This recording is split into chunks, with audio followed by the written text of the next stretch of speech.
నేను మీ అమ్మాయిని దీవించడానికి రాలేదు. మీరు ఈ పెళ్లి ఏ సందర్భంలో చేస్తున్నారని అర్థం చేసుకోగలను. కానీ ఒక్కసారి లెటర్ చదివి మీరు చేస్తున్న ఈ పెళ్లి రైట్ రాంగో మీరే డిసైడ్ చేసుకోండి.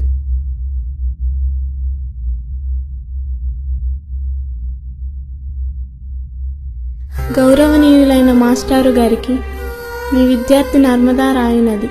మా ఇంట్లో వాళ్ళు నాకు పెళ్లి సంబంధం కుదిర్చారు. కానీ నాకు ఇప్పుడప్పుడే పెళ్లి చేసుకోవాలని లేదు. బాగా చదివి పోలీసుని అవ్వాలన్న ఆశ నాకు బాగా ఉంది.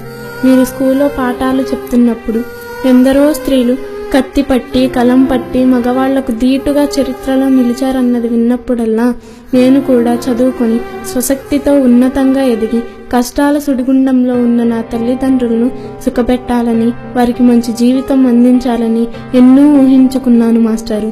మీరిచ్చిన స్ఫూర్తి, నేర్పిన సంస్కారం నన్ను ఇలా ఆలోచింపజేస్తున్నాయి.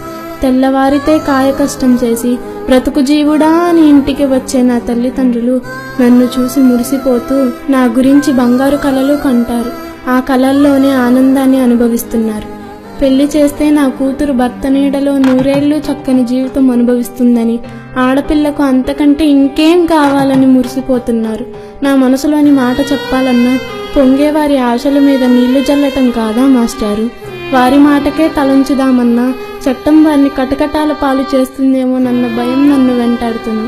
అది నేను భరించలేను మాస్టారు. నన్ను కన్నందుకు వారికి శిక్ష ఎందుకు? ఆడపిల్లగా పుట్టడం నా శాపమా? ఆశలు, ఆశయాలు, ఆనందాలు గాలికి వదిలి 3 ముళ్ళు దారం కట్టిన వాడి వెంట బలిపశువులా వెళ్ళిపోవాలా? నా తల్లిదండ్రులకి ఇక నేనేం చేయలేనా? పెళ్లి చేసుకుని భర్త, సంసారం, పిల్లలు అని ఎదగని జీవితంలో ఈతరాని లోతు నుండి ఒడ్డుకు చేరగలగటం సాధ్యమేనా? పండుటాకులైన తల్లిదండ్రుల గతి ఏమిటి? భయం వేస్తుంది మాస్టారు. నర్మదా నది ప్రవాహాన్ని తాకే రాళ్ళు శివలింగాలుగా మారి పూజింపబడతాయి తల్లి.